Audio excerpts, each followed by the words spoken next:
welcome to Stay for Dinner, a podcast of cooking, curiosity, and conversation.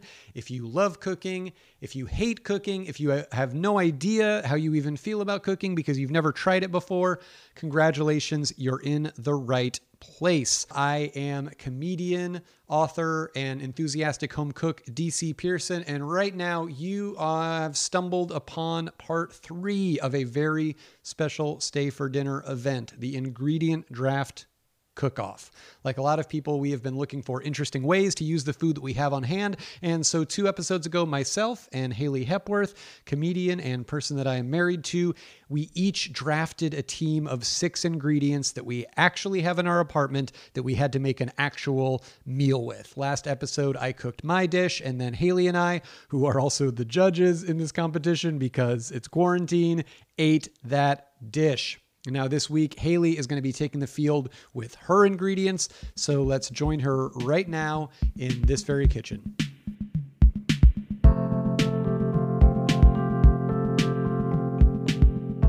All right, folks. Well, welcome to night 2 of the ingredient draft cook-off. I am Haley Hepworth, and I'm going to be cooking with my all-star team. I'm looking at them lined up here on the cutting board right now. Couldn't be happier to have them. We're talking about collard greens, yellow onion, hot Italian sausage, parsley, garlic, and eggs. I think it's a really nice, well-balanced team, and I think we're gonna have a lot of fun. So when I picked eggs, I think there was a part of me in the back of my mind that was thinking, oh yeah, I could easily use these eggs to make fresh pasta. But if you heard the draft episode, I think DC maybe immediately called that out as his suspicion of what I might be doing. And I don't know what this says about me, but that made me not want to do it. I want to try something fun and new and maybe a little experimental. We're going to see. But that, at least to me, feels more exciting in a competition like this just personally is I want to try something I haven't done before and see how it goes. That got me kind of thinking, okay, what can I do with these eggs? And when I think about the hot sausage and the collard greens, they make a lot of sense to me together, sort of the fattiness and the spiciness of the sausage paired with the bitterness of the greens. So I'm looking at these eggs, I'm thinking, what can I do with these eggs that will pair well in support of the sausage and the collards? Could I do a frittata or something like that? But ultimately, I don't think I have enough eggs to do that and to stretch them in that sort of direction. But I wanted to do something fun with them. I really like making doughs and batters. So I thought that I might try to make sort of a savory Dutch baby with them, sort of in the tradition of a Yorkshire pudding or something. It's like a pancake batter kind of that you put in the oven and it puffs up into this really beautiful, fluffy, crispy, crunchy, eggy, giant pancake that then becomes a vehicle for your toppings or fillings. They're often done sweet. That's kind of the only way I've done them. But when I think of the Yorkshire pudding, clearly it can be made savory, so we're gonna give it a go. I think it could be a cool, fun match for the richness of the sausage and the nice, hopefully sort of bright bitterness of the greens.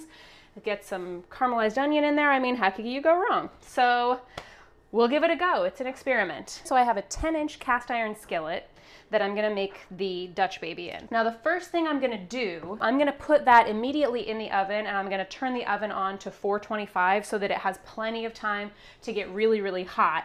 Because from what I understand about making this sort of Dutch baby or Yorkshire pudding is that's one of the components that is essential to getting the rise, is a really hot pan and a really hot oven, because basically the rise of the pancake is created by steam from the batter, and if the pan and the oven aren't hot enough, you're not going to get that effect. So I'm going to go ahead and preheat the oven up to 425, all right? And the empty cast iron skillet is in the oven right now so that it will have plenty of time to heat up with the oven. So the next thing I'm gonna do is I'm gonna cut up my onion because I'm gonna get it cooking now. I'm just gonna give it as much time as I can. So yeah, just giving these onions, or this onion, a nice thin slice. Part of the thinking in cooking the onions on their own is that I think they are going to take longer to cook down than a lot of the other components. I think oftentimes when I'm doing greens or meat or something like this in a skillet, it's nice to do it all in the same pan so the flavors can really kind of meld, and the, you know, the fat from the sausage or the oil or whatever can really carry that flavor through into the other components that are cooking with it. But I also want to time it out to make sure that we're cooking each component for an amount of time that is ideal for that individual component. And in this case, I think these onions are they're going to need more time to get where I want them. The other sort of thought that I had with these onions is that if I can get them down to sort of that caramelized jammy place, it could be fun to add them to the batter of the pancake towards the end. I feel like in general, you don't want to add anything heavy to a batter like this before putting it in, because that can weigh it down and prevent it from getting the lift and the rise that you want it to get. But I've done a little bit of reading about incorporating different elements into a batter like this, and seems to be a consensus that I've seen is if you kind of let it do its thing, you put the batter in solo for the first 15 or 20 minutes, and then towards the end, if you want to add some components to help them sink into the batter, once the pancake has already sort of achieved velocity, that can be one way to do it. For now, I'm going to go ahead. I've got a big cast iron skillet also on the stove, separate cast iron than the one that I'll cook the Dutch baby in. So I'm going to go ahead and turn that on, get that puppy nice and hot, add a little swig of olive oil to that pan. I'm caramelizing the onions, or, you know, cooking the onions in this big pan, partially just because I want them to have a lot of surface area. I think that'll help them have some nice browning and some nice flavor if the surface area of the onions is making as much contact as possible with the hot pan. Tossing them in the pan, spreading them out. And I'm gonna give a nice little sprinkle of salt over the top. All right, nice. So we're gonna let these guys do their thing, turn the heat down a little bit, and then I'll continue to check in with them and keep them moving intermittently as we do other things. So the next thing I'm gonna do is I'm gonna make the batter for the Dutch baby. So I'm not gonna fire this off until towards the end of the cooking process. And ultimately, I think I've decided that I'm just gonna stick with the batter that I've made before, that I did a couple weeks ago in a sweet preparation. I'm just not gonna add any sugar or, you know, vanilla extract or anything like that. Instead, I might add a little bit of cracked pepper because I want to make sure that it's skewing savory. I think a little black pepper in there could help sort of guide it in a different direction. So this is the only real recipe I'm going to be referring to tonight. It is the Dutch baby recipe that Florence Fabricant has in New York Times. Can't remember if I finished this thought or not. The reason I'm making the batter right now, even though we're not going to use it for a while, is because there's a school of thought that the batter rises better if it has had some time to sit before you use it at room temperature.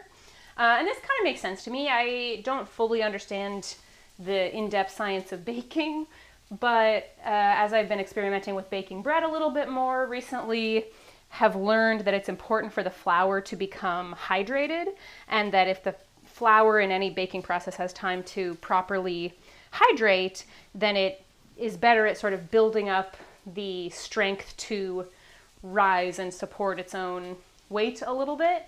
So that makes sense to me. So I'm gonna do it. So I'm gonna add my eggs. Oop, already got some shell in there. There we go.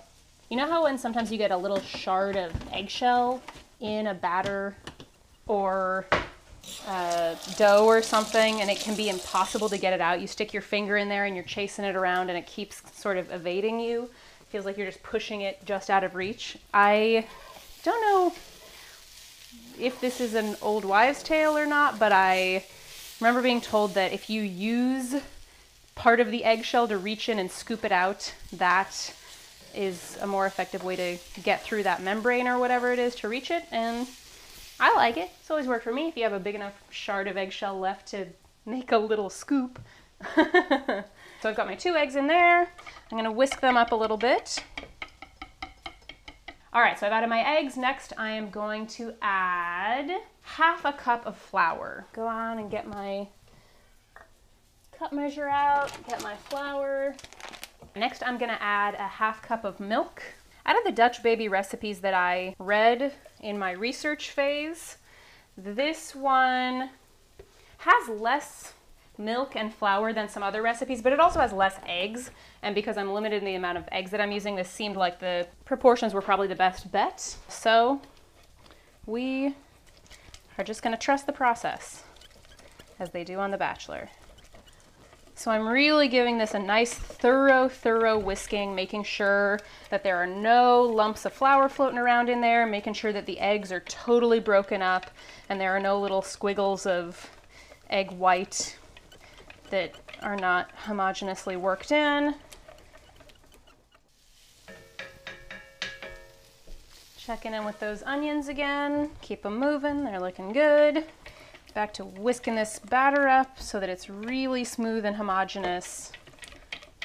All right, so I'm gonna set aside the batter for now and let it just kind of sit at room temp and do its thing. Meanwhile, I am going to prep my garlic and collard greens. This is gonna be pretty simple. I'm gonna give the collard greens a nice little rinse to just make sure that they don't have any dirt or grit on them.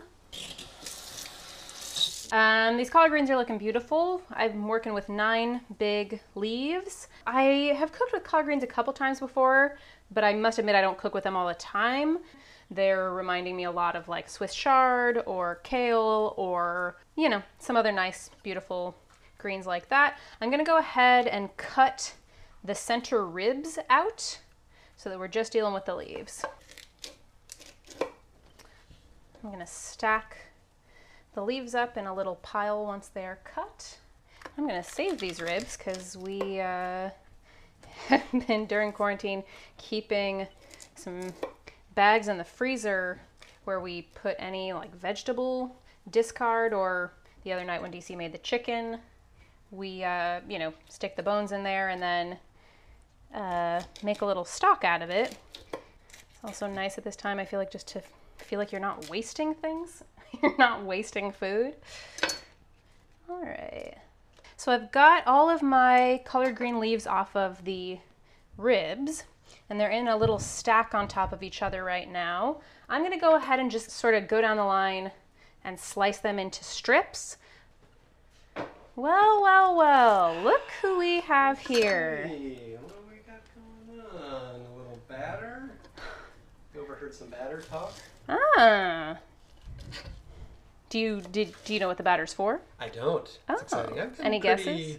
I don't know. I really don't. I mean, I'm assuming maybe some kind of savory pancake or something. Would be my guess. I don't know. Do you want to know or do you want to be surprised? I kind of want to be surprised. All right. I think. Great.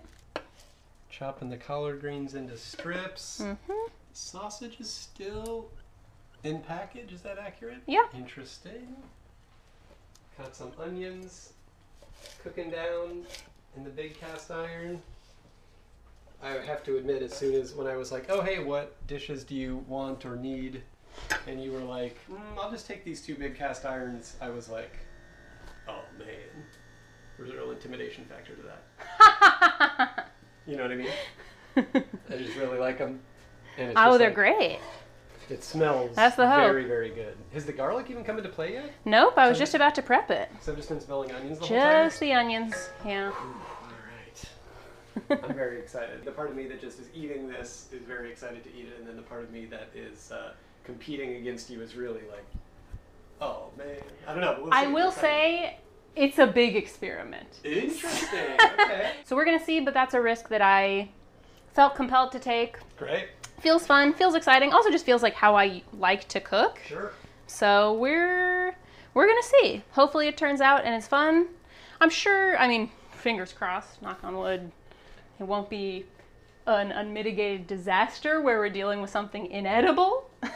Another one for the Dad Joke Hall of Fame. She just hit me on the, she just knocked me on the forehead. The old noggin. I'm very excited. I feel like this team is continuing its reputation of scrappiness and creativity. And, you know, we want to have a little fun. Give them a show. All right, back to my work. So now I'm going to prep my garlic. I think I'm going to prep 4 cloves of garlic. So I'm going to go ahead, pop these suckers off the head real quick. You know what? I'm doing 5 because in this row of garlic, there was just one nice big plump garlic clove left and it felt asymmetrical to leave it on. I'm going to lay my knife over them on the cutting board one at a time. Give them a nice little pop with my fist just to give them a nice light crush. Makes it easier to take the skins off and helps break them down so that they're easier to cut because you've kind of broken the surface tension of them a little bit. I don't know if surface tension is a thing with solids, I guess, but that's how I think of it. I find myself using a lot of like scientific terms that I haven't really thought of since high school, which is funny. I was never great at science, or, you know, where it's like, oh, I was fine, but I didn't take more than I needed to do. And it's funny, the basic concepts that I truly have no idea if I'm using them correctly, but I'm realizing I do think about a lot while I'm cooking in terms of, like, you know, real highbrow stuff like surface area and surface tension. But that's a thing, right? That comes into play. I stand behind it as a chef and a scholar. So right now I'm gonna go ahead and give the garlic a nice thin little slice now that I've crushed these pods. I mean, he's not wrong. Garlic is so good. Just smells so good. So at this point, I am going to start the first half of the process of cooking the sausages. So I'm going to go ahead and get these out of their packaging. I don't have a ton of experience cooking sausage, and a couple weeks ago I made bratwurst, which, I mean, they were very good, but I was making them from frozen and they didn't fully have time to thaw out before we needed to cook with them.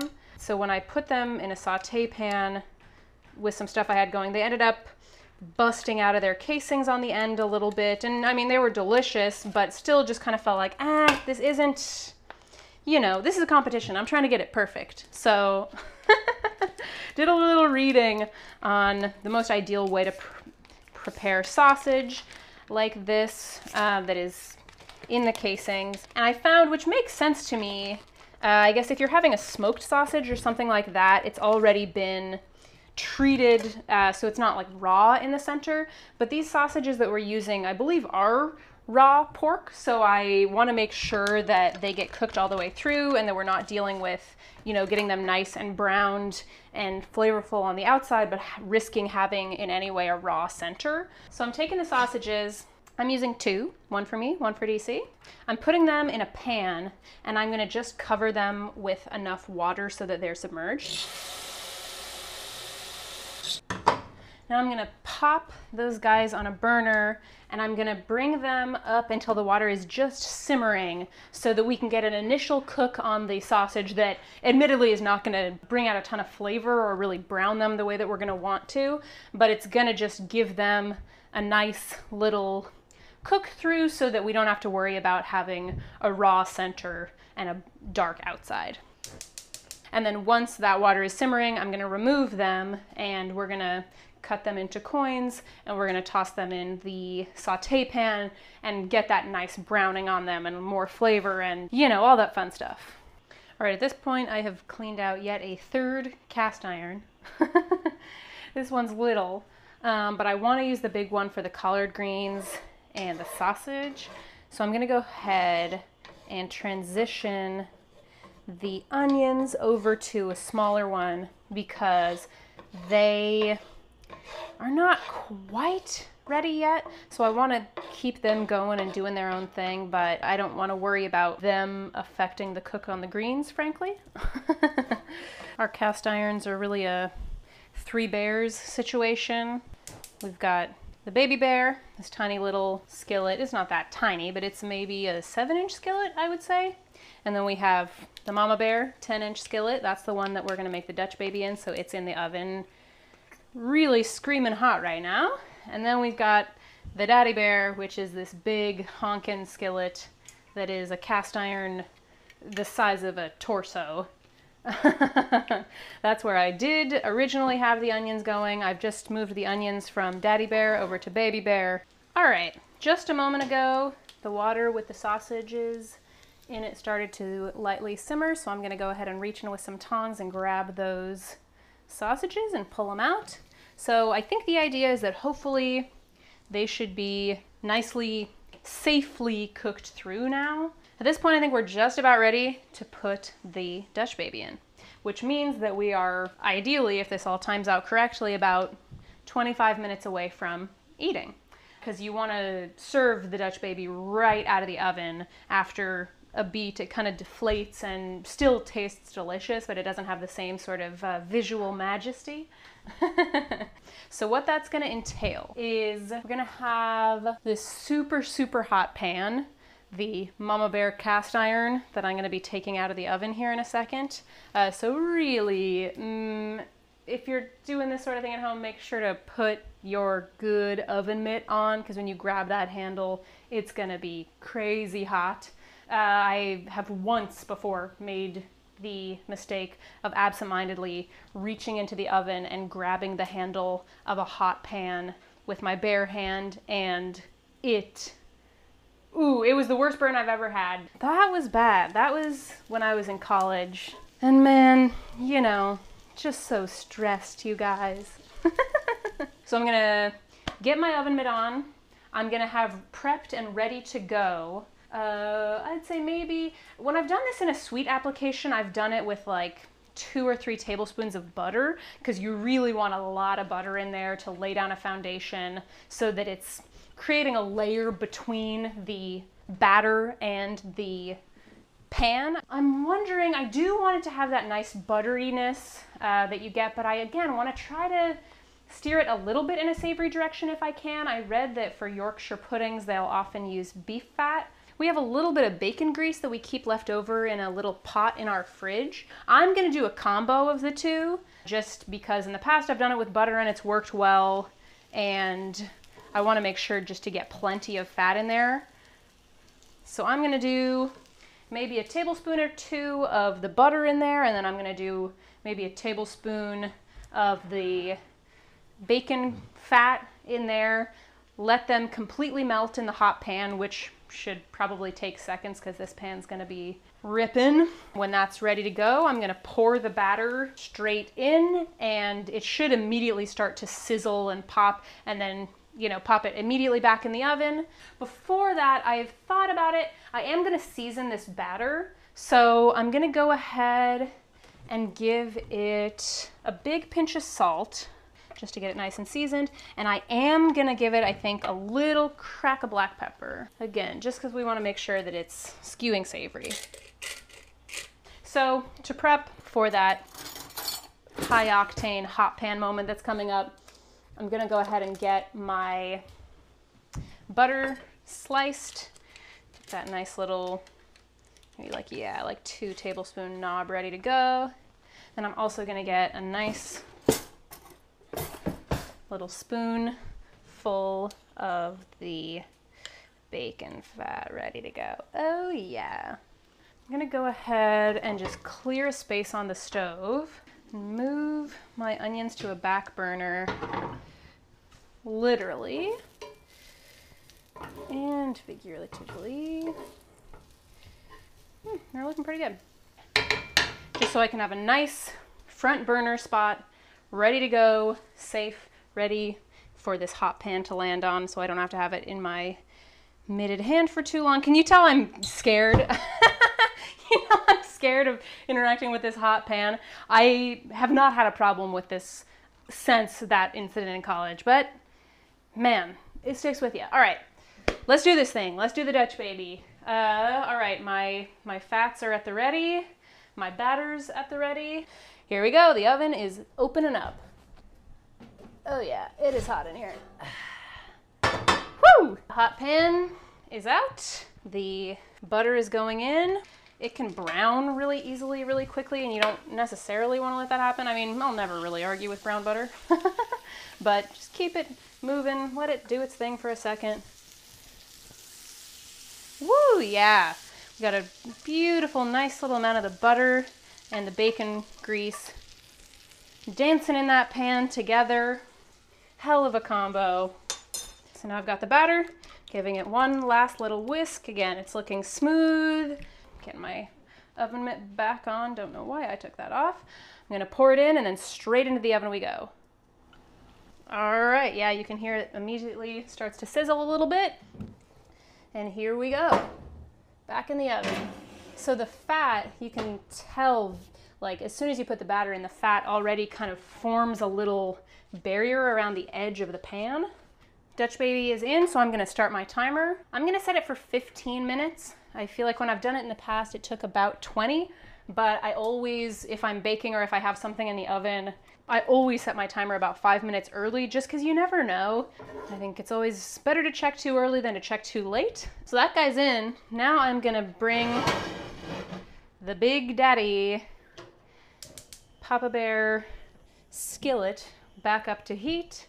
And then honestly, to keep this party going and just the smokiness of it is so nice. And a couple weeks ago, first week of quarantine, I was cooking some cabbage.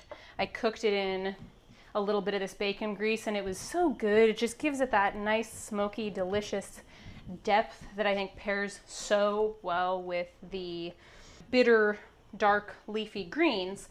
And I know we're gonna get some of that from our sausage anyway, but hell, why not have a little bit more? So I'm gonna add a little bit of the bacon grease to my cast iron. Ooh yeah.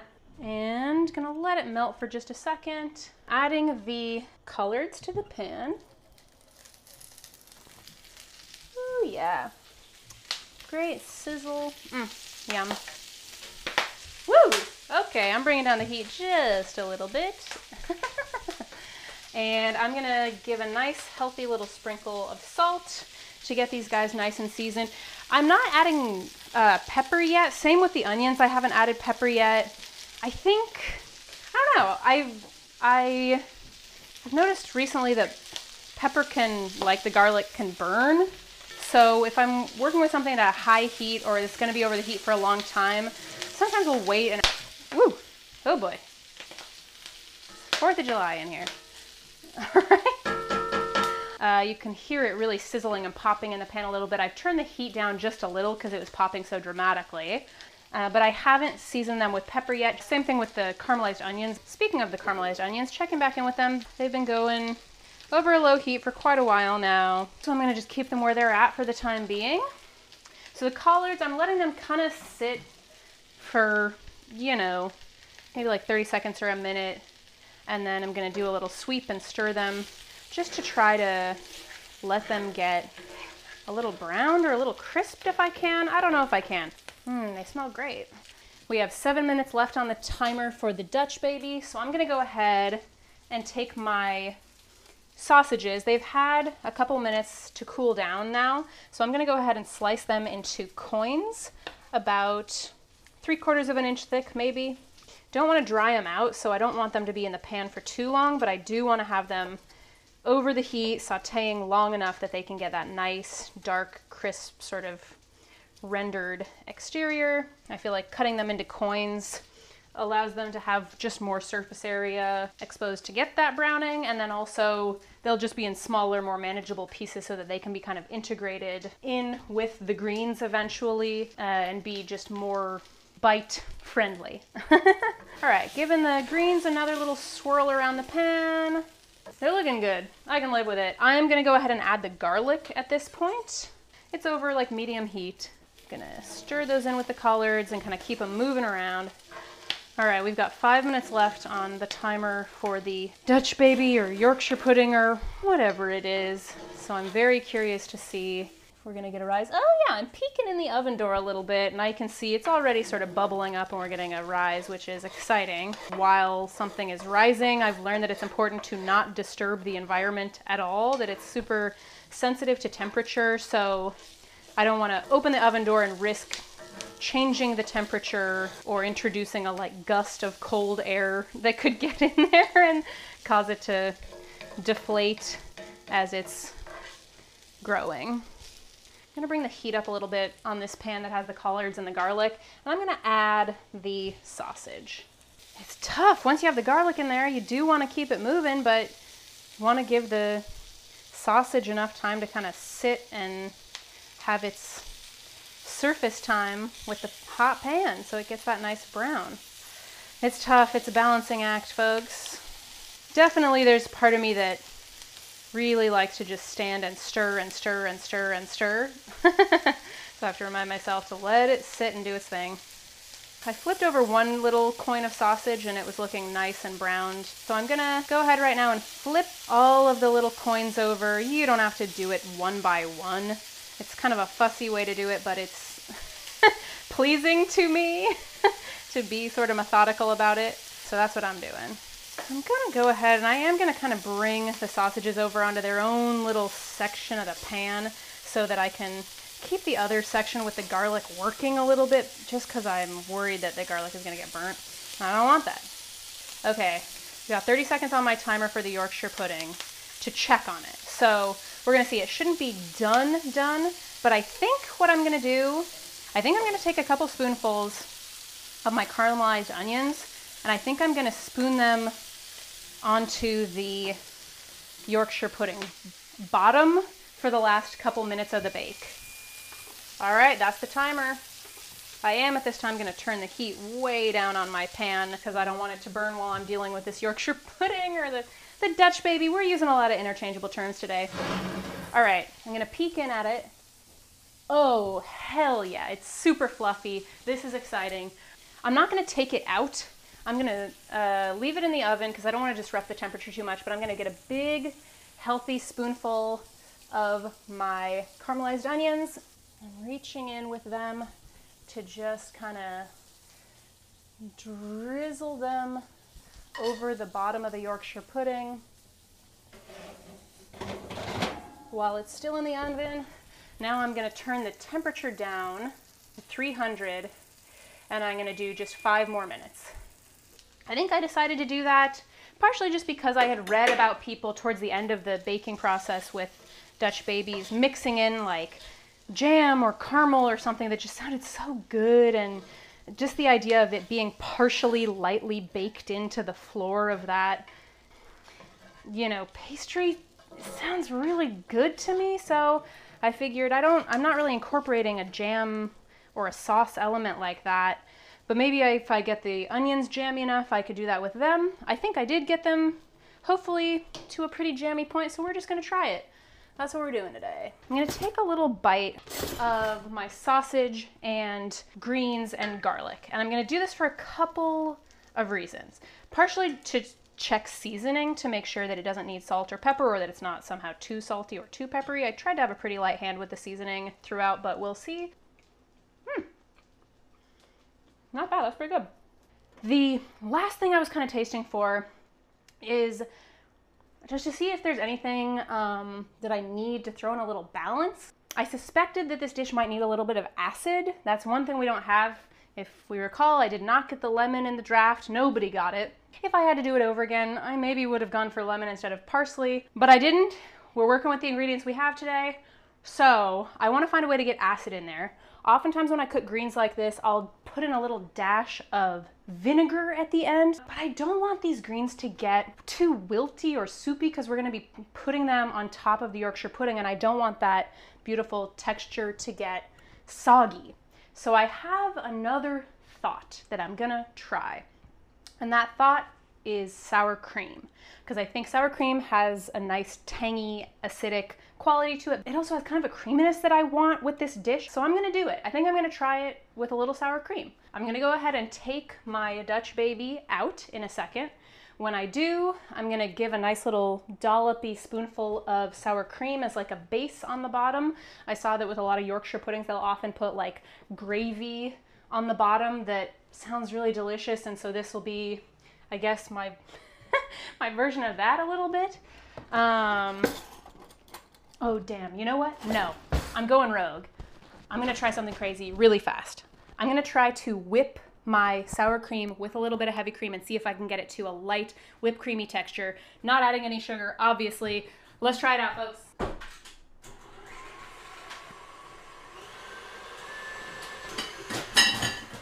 Good boy. I had to take my mic off for just a second to pull some last minute magic out. We'll see if it worked or not. I just threw the sour cream into my mixer with a little bit of heavy cream because sour cream doesn't really whip up on its own. It's still not fully whipped creamy, but it's a little lighter, and I seasoned it with a little bit of salt. I'm trying it with my mixture. Oh yeah, I think it's a go. We're doing it. I am pulling the Yorkshire pudding out. I'm going to take the sour cream mixture, spooning that onto the base of my Yorkshire pudding, which looks pretty nice. It has all these caramelized onions down here. I gotta say, it's a good looking little situation going on. Hard to go wrong. It's creating like a sour cream and onion thing I didn't even think about that I'm pleased with. And then now I am just spooning my sausage and greens on top of the whole thing. And then, last but not least, nobody forget about parsley. I rough chopped that parsley a little bit and I'm sprinkling it over the top just to, again, bring some nice bright herbaceous notes. All right, we're ready to eat. Woo! Good work, team. I think we did the best we could with what we had. I think everybody left it all out on the floor. I'm proud of each and every one of these ingredients, and time for the big game.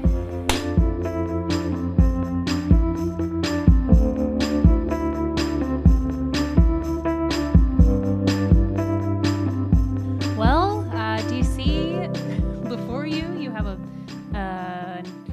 bit of an experiment. We have a Dutch baby that is a savory take on the genre.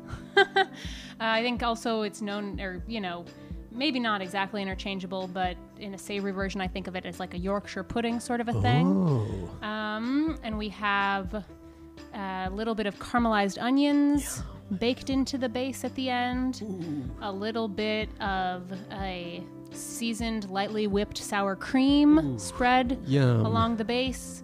And then we have a sautéed hot Italian sausage, collard greens, and garlic, topped with a sprinkling of fresh parsley. Oh my God, it looks so good. I'm so excited.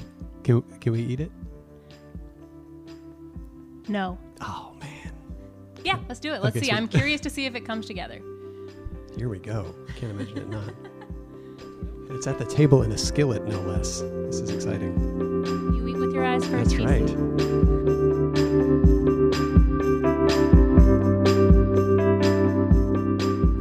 All right. We have just finished consuming entry number 2 in the ingredient draft cook-off. How are you? Should I react first? Yeah. I guess I should react first because I'm not the one who made it. I loved it. It was so good. It was so creative and just such a cool use of those ingredients. And I felt like, was it a whipped sour cream? Yeah, I tried to. I think sour cream maybe doesn't have enough fat in it, or maybe it's the other way around, for it to properly really whip up to the texture of a whipped cream. So I put a little bit of heavy cream in with it, just a tiny splash, just to see if I could split the difference a little bit. Ultimately, it didn't end up whipping up like a whipped cream, but it just gave it a little lighter, smoother texture than the sour cream itself. It was the unwhipped sour cream. So good. I'm glad. That was my game time decision. I had in the back of my head that I might need to go there because I knew I was going to need acid, and I was worried that it would eat dry. So that was kind of I thought that could be a 1-2, that could kind of solve both problems potentially, is lending it a little creaminess, that would be moisture without just being like, I wanted to do vinegar in the greens, but I didn't want them to get too wilty or it to get like too soggy in the Yorkshire pudding Dutch baby situation. Right. So that felt kind of like, okay, if I maybe whip up a little sour cream and spread it over the bottom, that can hopefully give me tanginess. That can give me a little bit of like, moisture or silkiness or creaminess.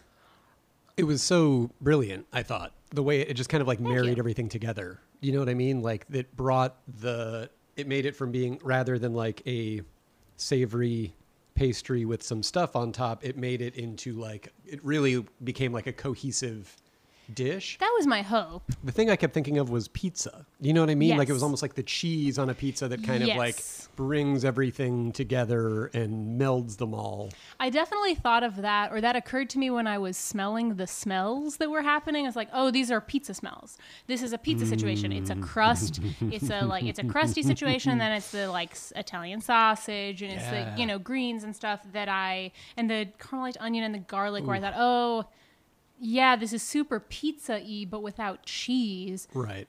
I think for a second I was like, should I try to get like Parmesan involved? And then ultimately I didn't. It was so good, I thought.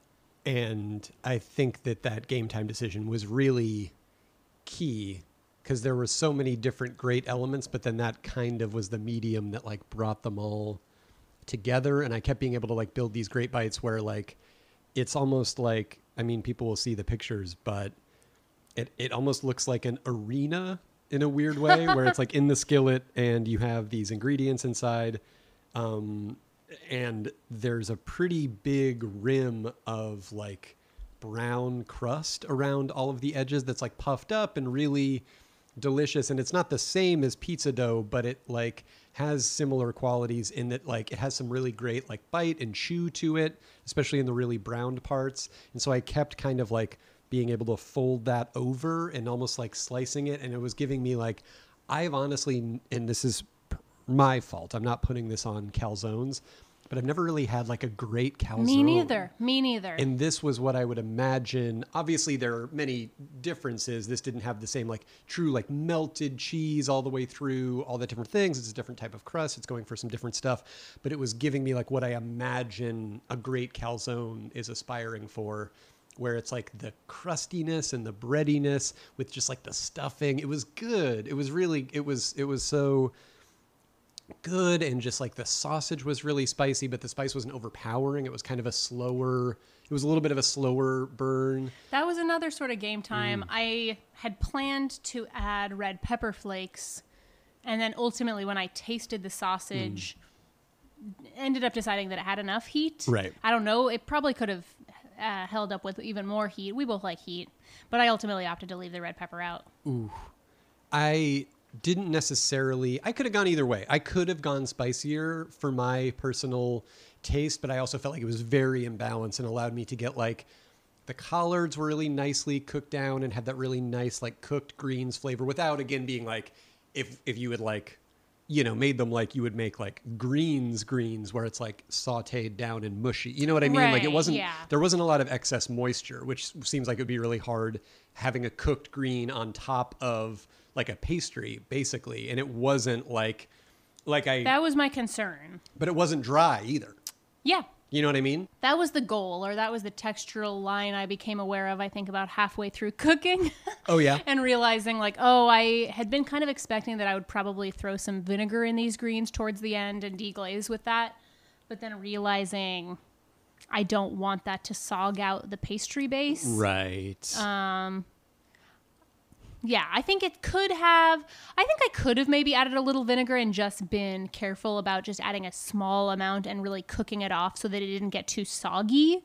Because I do think it ended up to me feeling like hearty and heavy in a way that I could have stood for more acid, where I was like, I'm very glad the sour cream was there to give it that tang.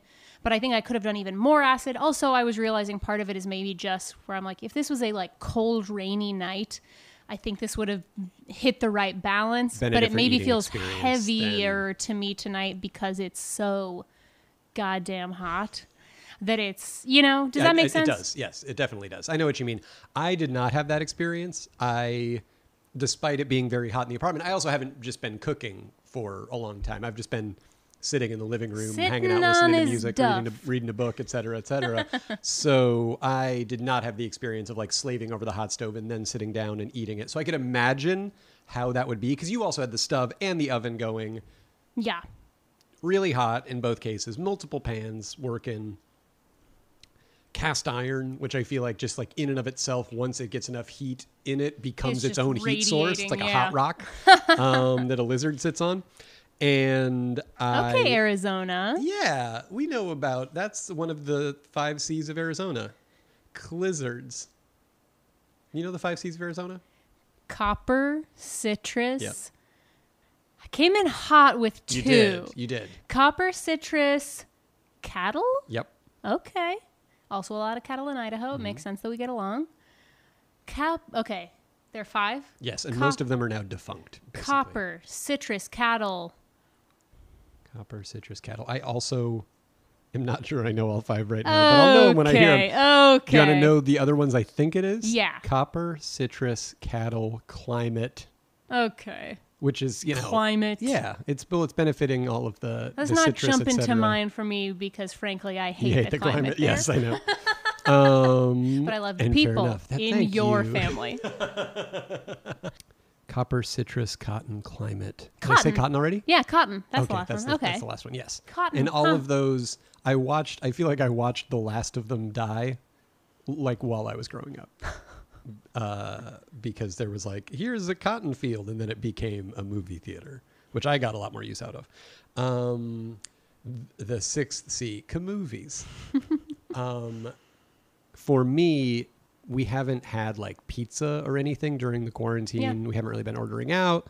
So this was really scratching that itch. And I think above and beyond anything else, what it was doing was like, it was just such a cool, composed dish. You know what I mean? Like it was like creative and neat and different than anything we've been eating. You've made a few like sweet Dutch babies for sort of a weekend breakfasty thing during this time, but we haven't had this exact thing. And it was just such a cool, like we've been having a lot of like, here's like maybe a sausage and a protein and a sausage and a protein. Yes, exactly. Okay. We've been having a lot of protein shakes with a sausage shoved into it, like a shitty straw that doesn't work. Ew.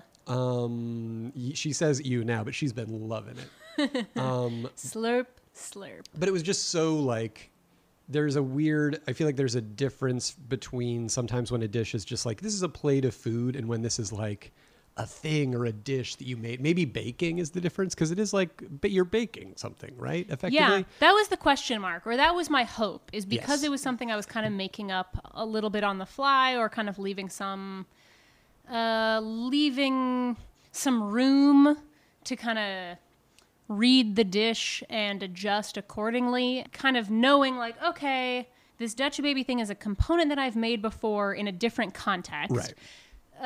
Sort of a little saute of sausage or another meat and green is a sort of thing that I've done before, but not together. Right. So I think the question for me was, can I make it into a composed dish? Right. Or can I find a way to combine these things in a way that feels cohesive or satisfying or balanced? And the answer to me is a resounding yes. I thought it was so good. Phew. And just like, I think it really spoke to, I was trying very hard not to like listen into the process, because I didn't know what you were going to make. I knew what ingredients you had. I suspected that there may be a sort of like baking or something component that would be coming to play, but I didn't know what it would be. And so I kept like, whether it's the cast iron, the fact that you were using the cast iron, or I kept just like hearing different little like in between songs in my headphones. I would hear like the music would go out, and then I would just hear like batter, and I'd be like, oh man, she's making batter. Oh shit. Or then I would hear like caramelized onion or whatever, and I'd be like, oh no. And I'd be smelling that obviously, but also the part of me that gets to eat it was like, oh yes, I'm so excited. And it was smelling so good. I think right towards the end I heard like Dutch baby, and I was like, oh, of course she's doing a savory Dutch baby. That's such a great idea. And I felt like it lived up to and surpassed all of that. I think particularly because of I think the sour cream was so important. I really think that like last game time decision that sort of brought everything together, because I've definitely made things myself in the past where it's like you're eating it and you're like, these are all good things, but is this fully coming together? And I felt like I think it still would have been really, really good, but only having had this version of it, I'll say like phenomenal bringing of it all together. I think that was such a cool, good move that also was like a different eating experience and a potentially better eating experience for this dish than had it been a bunch of melted cheese. And I say that as somebody that loves a bunch of melted cheese. You know what I mean? Because there's already so much heaviness. And the sour cream wasn't there wasn't a lot of heavy. It was creamy without honestly, being heavy. Yeah. I feel like the thought process that led me to sour cream had nothing to do with cheese and had to do with the intersection of acid and texture, like just wanting to not have it eat dry. And I think even melted cheese sometimes for me can be dry or where it's like it's not the same as something that is creamy. Right. No, it wasn't dry at all. Or saucy. Right. It was not dry at all, and it was genius because I think by the thing that necessitated the adding of that, or one of the things that necessitated the adding of that, was the fact that you were endeavoring to not make a bunch of really soggy stuff that you had to then put on top of bread effectively. Yeah. So going like, okay, but I still need something to kind of like a smoothness, a kind of like a medium. When I had read a little bit today about Yorkshire pudding, do tell. I had seen that they'll do, and I don't know, I've never really had it, or I've never really had like bangers and mash or a toad in the hole or the other sort of dishes that I was finding Yorkshire pudding to be used as a medium for. So maybe this is like blasphemy to British people who know better. But I found with a like bangers and mash that it's like, okay, it's the Yorkshire pudding and then it's a layer of like gravy and mashed potatoes that gives that, again, the sort of creaminess, the smooth,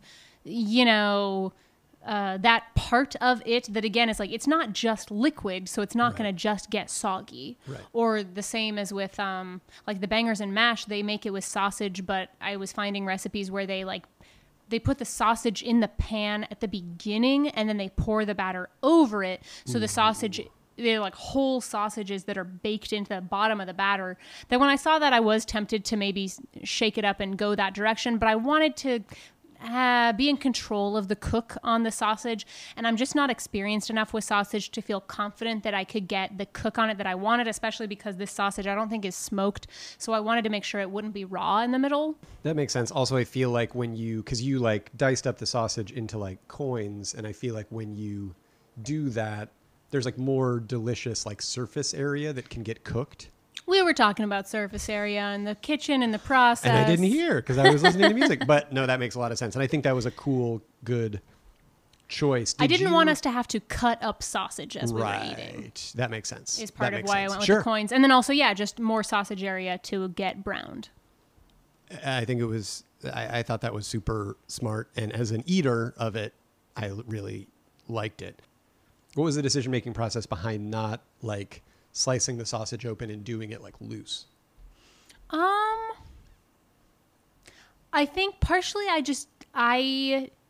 didn't really want to deal with it. Right. I didn't want to deal with the sausage casings and crumbling the sausage, and it just felt less in my control in that way to get the cook on it that I wanted. Right. And then also, I think in general, in some applications, I like eating sausage that's more loose and crumbled like that, but I also find that it's easier for the sausage to get dried out that way, and I didn't want to risk it getting dried out. Right. And I oftentimes just enjoy texturally eating sausage in coins more than a crumbled sausage in an application like this, which is maybe just because that's how like my family would slice like chorizo or things. If we were putting it in a pasta or risotto or something, would be in the coins like this. I can't really think of any time that we had like cut open the casings and do a crumbled sausage. Right. I don't know. I think that Personal was because when I was eating it, I was sort of going like, oh, part of me was, I guess maybe because of the pizza of it all. I was like, ooh, because on pizza you get a little of that crumbled sausage. And I do sometimes like doing that, especially if I'm trying to get a lot of the like fat out of it. Sure, and just get it distributed like in every bite. That's interesting you say that. I think that is something I thought about a little bit earlier when I was researching how to cook the sausage and make sure that I got a good cook on the sausage. I considered that because I was seeing that as an option of like cutting the casings open and crumbling the sausage. And honestly, I'm so inexperienced working with sausage that I was like, I don't know if all sausage works that way, or I don't know if this type of sausage would lend itself to that type of preparation. I don't know. Like, I would never think to do that with like a bratwurst or something. Sure. And I feel like I feel like the sausages that I grew up eating were bratwurst and Spanish chorizo. Right. Which I think of like Mexican chorizo as being very like crumbly, like crumble friendly. But I guess most of my sausage experience is not crumbled sausage. Right. And honestly, part of me was like, is this sausage, does it even work that way? Right. So I didn't want to fuck with it. That makes sense. Because, yeah, I think a lot of like Spanish chorizo do you like my Spanish pronunciation? Or I think, you know what? No, that was a Great British Baking Show pronunciation. I feel like sometimes when they have they'll be like chorizo. Yeah, I know what you mean, where it's like a lot of Spanish chorizo is going to be cured already. You know what I mean? Like that's like part of it. It's like in more of a state than just the raw state. And I think ultimately for what you were going for and not wanting it to be like too kind of soggy or gloopy, I think that was probably for the best. And I think it speaks well of the dish that you're literally finishing eating it right now. I completely demolished mine. We didn't really say. I thought I was full, and then as we're talking about it, I'm becoming curious about really it again. Good. Yeah, exactly. But I did. So that was my first impulse when I was eating it. I was like, oh, I wonder why? Because I like, a crumbly whatever. But then as I was continuing to eat it, I liked the bites and the meatiness of the individual coins, as opposed to, especially because I think you would have sacrificed one of the main strengths of the thing potentially if it had been gloopier it could have gone gloopy rather. Yeah. I will say I thought a lot about texture, which is something I don't always think a lot about, or I haven't historically. Really? No. You really like texture, I do. I do. More recently, texture. I think about it actively more, I think. But yeah, okay, fair enough. I do think about texture.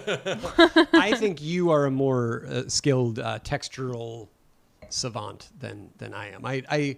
It's not always the first thing on my mind necessarily with cooking stuff.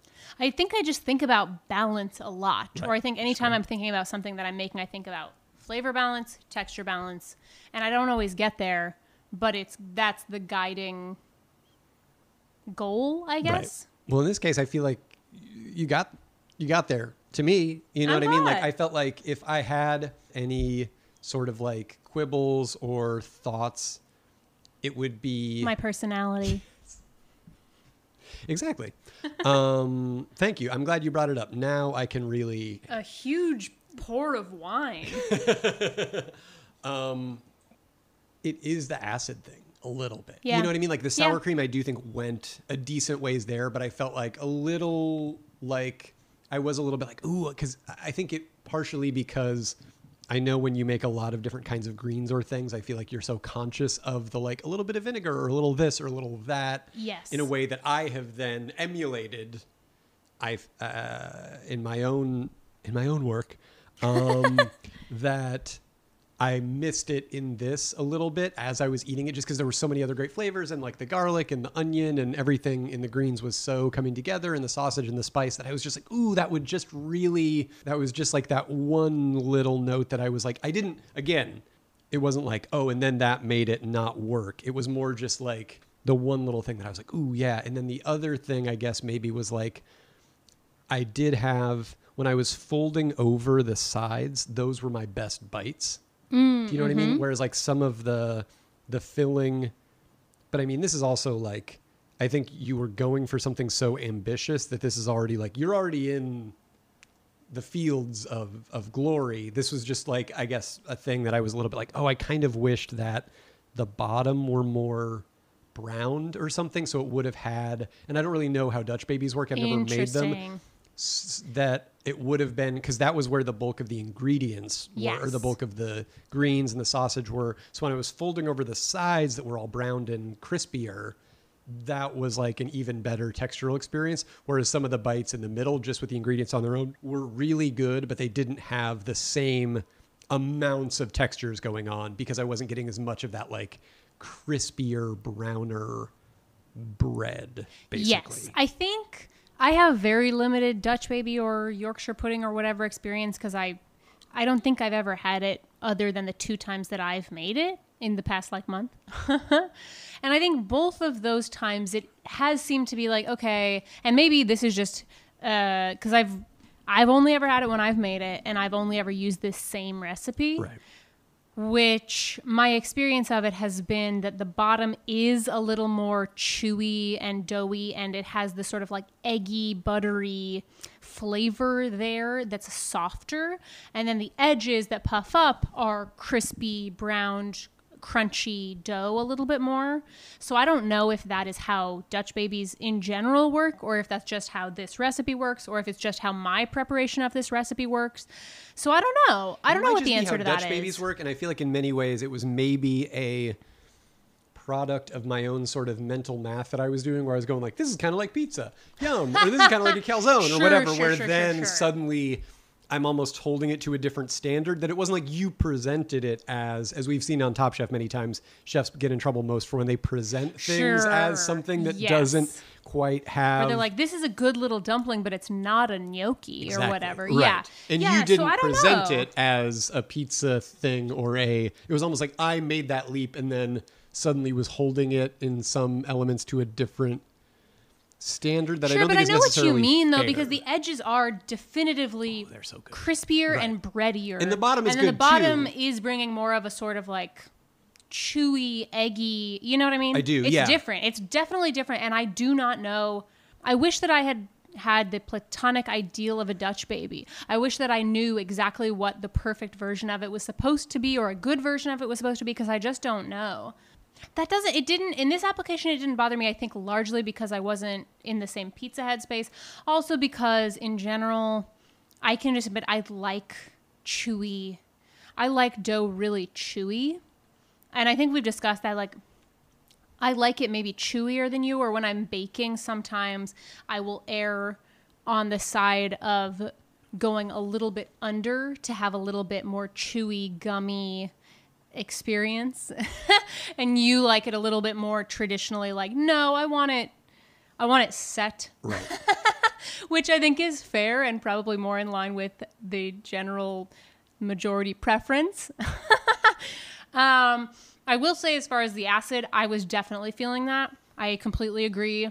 And I don't know. I think, honestly, and I don't know if this has just been in my head as sort of the one that got away, but I was continuing to think about lemon and feeling like oftentimes a little grating of lemon zest is something that I will do to get a sort of like floral, herbaceous quality that is bright, that isn't soggy.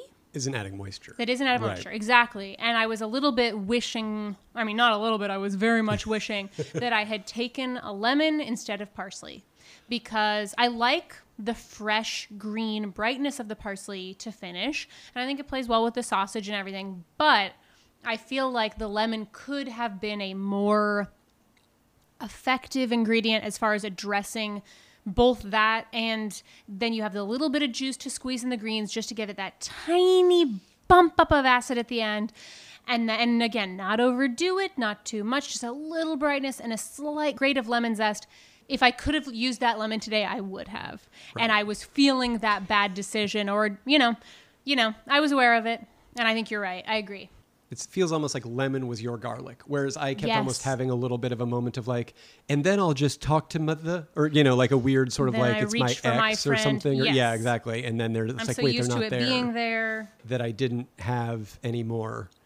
Maybe I've taken it for granted. It's like it's like a sitcom beat where the person is like, and then I'll just, and it's like, wait, we got in a fight in Act 2. No, they're not there anymore. I need to go make up with them. I didn't miss it, but I know what you mean about the parsley, where like I was eating it and I was like, okay, is the parsley really coming to play here? And I did feel like It was a nice contrast. It was nice to have a raw, even though I wouldn't call parsley like a green per se. Right. It was a raw green thing. It was like raw, herb or veg. It was nice to have like a little bit of that fresh with the cooked collard green that wasn't overcooked by any means. Like the collard green was still very like fresh tasting and had a little bit of bite to it. It was nice to have that parsley there. I thought it was absolutely additive, but I think if you had to choose, if you had to sort of make that bargain, would I take the lemon and give the parsley back? I could understand. Oh, big time. Wanting to do that. Yeah. Yeah. But I did enjoy, and also I think just presentation wise, the sprinkle of parsley on top was adding a nice, fresh, beautiful element. You know what I mean? Oh, which totally. parsley almost always does. Or any herbs. I feel like that's similar to like your scallion tops last night of just like, oh, this gives it a fresh, bright, colorful finish that adds just a little bit of texture, a little bit of flavor, a little bit of visual appeal. I thought the parsley was, you did right by the parsley. You know what I mean? Like it wasn't just an hope afterthought. So. Yeah, I hope so. But that I know was what the you one mean, ingredient that I the most felt like, okay, I definitely have prepared plenty of meals before where I feel like finishing with the parsley is absolutely essential. And in this case, I felt like it's positive. Right. It's a positive addition. Right. I don't think it's maybe doing as much as lemon could have, right. At least maybe in my fantasy. And maybe we'd be having a different conversation if I had gotten the lemon instead. I don't know. Let's say parsley was still in there. One thought that I would have, and I want to know if you would think it would work because you are obviously a more experienced batter and baking person, whatever. But if you're trying to use like every part of the buffalo, what would you think about parsley stems really finely chopped in the batter? I considered that. Not the stems. I considered putting a little rough chopped parsley leaves in the batter. Interesting. But ultimately decided against it because I was reading about Dutch babies and basically seeing conflicting feedback. Some people saying like, oh yeah, you can add stuff to the batter and it'll still rise. And then other people saying, no, you can't add it to the batter or it'll keep it from rising. And I think, again, just because I'm relatively inexperienced at making them, I felt like I didn't want to risk the whole thing not rising and it just being a flat. Because also the Dutch baby, from what little I know, in my experience, is basically like you making them for the past month and that's it. But it seems like the rise is it. It's almost like it's a sort of a like. You want that puff, you want that crisp. If it doesn't rise, then it's just I think that bottom part that was less texturally appealing, which is that, maybe gummy or chewy or moist pancake bottom, but without the rise, you don't get the puffy, crispy, browned, crunchy. Yes, that part, the like arena, that thing that I'm describing, that those like the tiers of seats in the arena, that's like seems like that's pretty much the whole ball thing. Game. Right. That's what makes it different from just making a pancake. It's almost like, and this will be a potentially very unsatisfying metaphor, simile, but for those of you that have seen Akira, the seminal anime classic, I gotta go. Oh no! But it looks like the like energy meter that the sort of like holographic display that's this like little circular thing that they keep looking at throughout and being like, oh my God, Akira's getting so powerful. It looks like that, but of delicious brown bread. It's like dancing and fun, and it's big and it's puffy. Yeah, it's like a popover. Ring of deliciousness. I don't have too much popover experience, I don't think either. Me neither. But it's also like that's usually popovers go savory, right? For the most part, it's like a puffy, savory. Yeah, again, great. I think it's like a big puffed, popped up. I feel like the Dutch baby is so cool, and the versatility of it is so cool, and it's like it's relatively simple, right? Yes. And I don't know. I feel like that's something that I would love to see a lot more of, is like savory pastry. Sure. You know what I mean? Because yeah. I don't think it really is like as somebody who's obviously an enthusiastic home cook, but still very much a layman. I never think like I should make a like pastry thing. You know what I mean? Like I don't think to reach for it, but it seems like with popovers, Dutch babies, etc., there's a lot of like not souffle level applications that are super daunting, but still super impressive and cool. And also like this, I think I'm assuming is a very good example, but again, I wouldn't know. You've only made a few of them. They're the only ones I've ever had, and they've all been very good. Thank you. Yeah, I don't know. I like them. Yeah. But I think it was fantastic. Yeah, I don't know. If I'm being honest, I think part of me when I picked the eggs was like, I could make a dough or I could make a pasta out of these. I thought you were And then when pasta. you said, oh, you're going to make pasta, that made me feel like I definitely can't make pasta. Why? Partially because I wanted to do something surprising and fun and that was a little bit more of an experiment. Mission accomplished. And I've made plenty of homemade pasta. And I think also because I guess I just had an awareness that you have done homemade pasta on this show. So I didn't want to make something that was redundant. So I think part of me was feeling like it's going to be so hard to do better than a pasta like that. But I don't know. I wanted to try something new and keep it fun. And I don't regret that choice. Well, also, you then score highly in the podcast listener value category of the competition. Oh, yeah. We didn't Thank really you for set a thinking about rubric. that. No, I was just thinking about that. We probably should have. But before we move on to our decision-making phase, any final thoughts, Ray, the Dutch baby, as the maker of the savory hot Italian sausage, collard green, caramelized onion Dutch baby? Yeah, I mean, no real other thoughts. I think we've pretty much covered it. Cool. I completely agree with you that I would have liked a touch more acid or that it maybe ate a little heavier than I would have liked on a hot evening like tonight. Right. That's something I didn't think about at all. Right.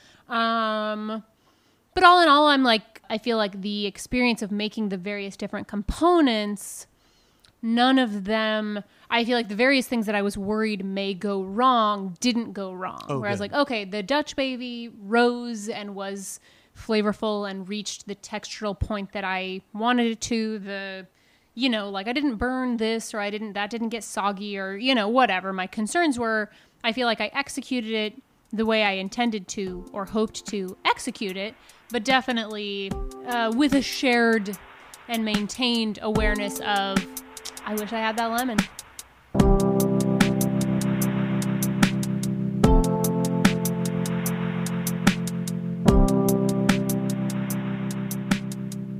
All right, both teams have cooked and been cooked. Both meals have been eaten.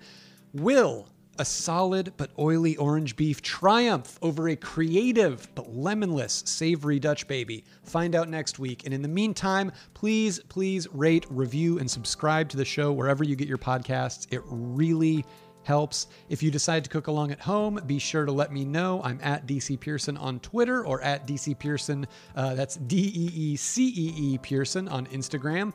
And if you want to follow my bitter rival, Haley Hepworth, she is at Haley Hepworth everywhere that matters.